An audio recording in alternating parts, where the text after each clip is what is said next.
And joining me now to discuss all of this in Washington is James Carafano. He is a director at the Heritage Foundation. And from London, Sir Andrew Wood. He is a former British ambassador to Russia.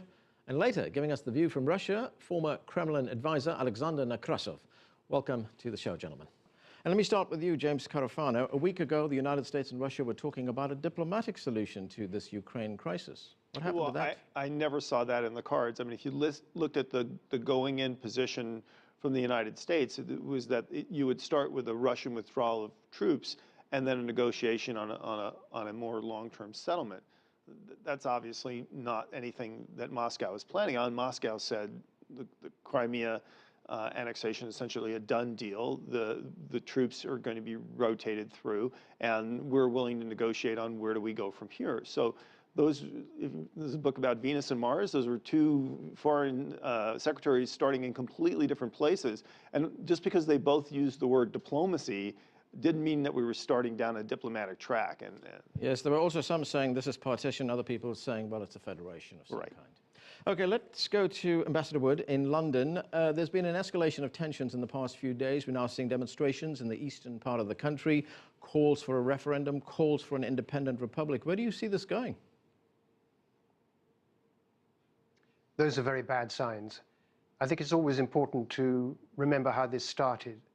And it started because Ukraine, or many people in Ukraine, wanted a government which was not ruled by an incompetent thug like Yanukovych. There were parallels for that system of government with the system they have in Russia. And I think one of the things that upset the Russians most was the thought that people in Russia would learn a little bit too much from what people were doing in Ukraine. What they're doing now is, at the very least, is to try to destabilize Ukraine so that the possibility of Ukraine finding an agreed and legitimated way out of this current impasse was made more and more difficult. The fundamental Russian aim is to prevent a steady rule of law in its neighbor. Right, but what's in it? Okay, what is in it for Russia if they destabilize Ukraine? Well, I think there is not much in it for Russia. There is quite a lot in it for Putin. For Putin, there is the possibility of preserving his reputation as someone who is going to restore Russia's greatness, and that's been very much at the heart of his whole program. And the domination of Ukraine is certainly a part of that. For Russia, obviously, it makes much more sense for Ukraine to be stable, prosperous, and well-governed. James, that was a good question. Okay, there's been a great deal of speculation. We've heard lots about Vladimir Putin's motivation and intent. I mean, they've ranged from he wants to resurrect the Soviet Union to the fact that he wants to annex even the eastern part of Ukraine to the fact that he might even move into the Baltic republics where there are significant Russian minorities. What do you see his motivation as? Yeah, I don't pretend that I can understand Putin's motivation, and I think that's not how you do real foreign policy. I mean, unless you really know, why are you just sitting there and guessing? Here, you have to deal with what we know, and here's what we know. Putin in the short term is in a very strong position. He has a number of troops massed in Crimea. He has lots of influence throughout the Ukraine, and we know he has options. And so people ask me, well, is he going to invade or is he not going to invade? And I said, well, dude, time out. You're missing the whole point here. The point is he has choices. And this could very well be improvisational. He could be waiting and seeing what are the best options that I have on the way forward. And I think that's what we're going to see. We're going to see somebody who may have a grand scheme, or he may just be opportunistic.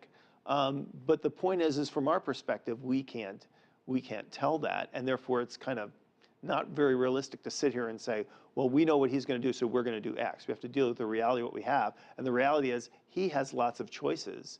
And NATO and the Europeans seem like, as we say in the States, kind of deer in the headlights, not sure what to do. Ambassador Wood, would you want to respond to that? The Europeans... Can I just add? Yes, go ahead. Well, I was going to just add the fact that anybody in power for that long is going to get a distorted view of the world. And you only have to go into the Kremlin itself to feel the isolation that someone living there and working from there automatically feels. So it is a very distorting view. Secondly, Putin has had, within his own country, to try, since he came back in May 2012, to re-establish a firm and unchallengeable central authority. Ukraine is certainly part of that.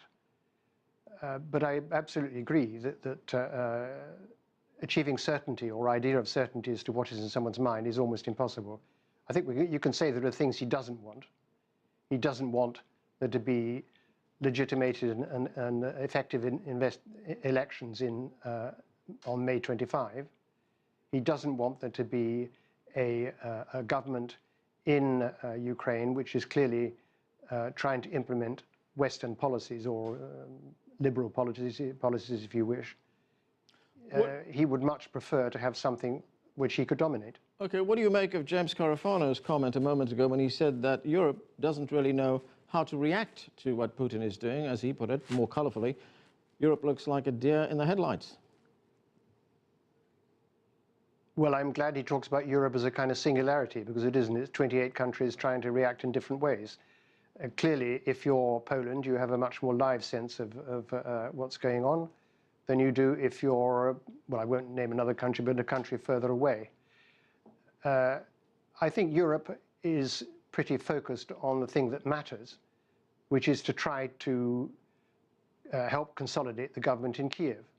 This started in Kiev, and it was a quarrel between Ukrainians. I think if we concentrate too much on the idea that somehow we, or the United States, or Europe, or whatever, and the Russians can negotiate a solution for Ukraine, that's the wrong approach. Okay, Secretary of State John Kerry, the United States Secretary of State, has been talking about this. Let's take a listen to what he said. Russia's clear and unmistakable involvement in destabilizing and engaging in separatist activities in the east of Ukraine is more than deeply disturbing. No one should be fooled, and believe me, no one is fooled, by what could potentially be a contrived pretext for military intervention, just as we saw in Crimea.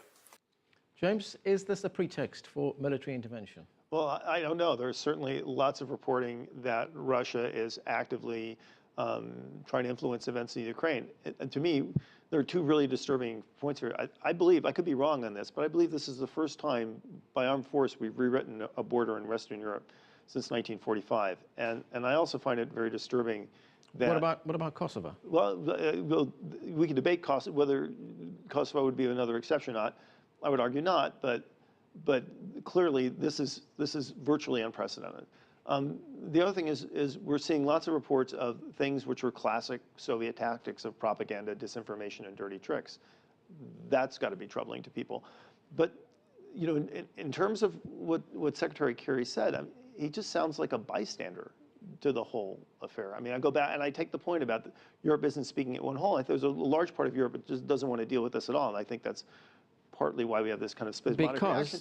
Because there is a large part of Europe that has very strong business interests in Russia. Well, and that's true, and a large part of Europe that just doesn't care. So that doesn't make for a good thing. And I take the point on, well, we have to deal with the Ukraine, but we have to acknowledge Ukraine's a mess, and Ukraine's a mess because it has a leadership class, which is been a complete mess. And there is people of the Ukraine absolutely deserve better, but fixing the Ukraine is going to be really hard. Even if the Russians weren't there, fixing the Ukraine would be really hard. Right. There is another viewpoint, and this viewpoint, I think, was articulated best by a former U.S. ambassador to the USSR, when it still existed.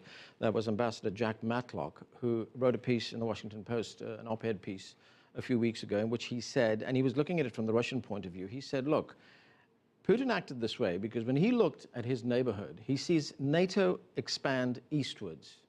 Yeah, he sees NATO's infrastructure moving eastwards. He sees anti-missile technology being put near his borders, that he, in some ways, had to say, enough's enough. I mean, that's a laughable comment. I mean, that is simply kind of regurgitating Russian propaganda points. I mean, look at NATO. NATO's been downsizing. Yeah, I agree. NATO's been downsizing since the end of the Cold War. Virtually none of the NATO countries are meeting their 2% GDP obligations. There are no war plans, and he knows this. There's no defense exercises and most important, and they know that the missile defense system is not designed to counter Russian strategic systems at all. So when you say things like that, and I hear people in a sense regurgitating Russian propaganda points, I do feel like I'm back in the Cold War. Okay, Ambassador Wood, you said you do agree with that, but let's look at NATO's involvement in this. Strongly. Right, NATO was created as a defensive alliance when there was the Soviet Union, Yes. and there was the Warsaw Pact, and there was Eastern Europe at that time. That doesn't exist anymore. But NATO has expanded. NATO still says it's a defensive alliance. Who's going to attack NATO? The reason that NATO has expanded is because countries have asked to join it, in part because they're frightened of what Russia might do. If anybody thinks that Russian actions against Ukraine are going to make it feel safer and more easier for people living in Latvia or in Poland or in UK, then I don't know what world they're living in. But that tells you that there's still a I Cold don't War accept mentality. the argument. Oh, no, wait a second. Look, there's not No, one... it doesn't at all. I think if it's a Cold War mentality, is when you have a Cold War going on. It's too easy to put all this in a Cold War context. Right. Ukraine is not in itself a struggle between East and West. It is a struggle by Russia to dominate its former Soviet space. That is something quite different. Okay, lots more to talk about on this issue.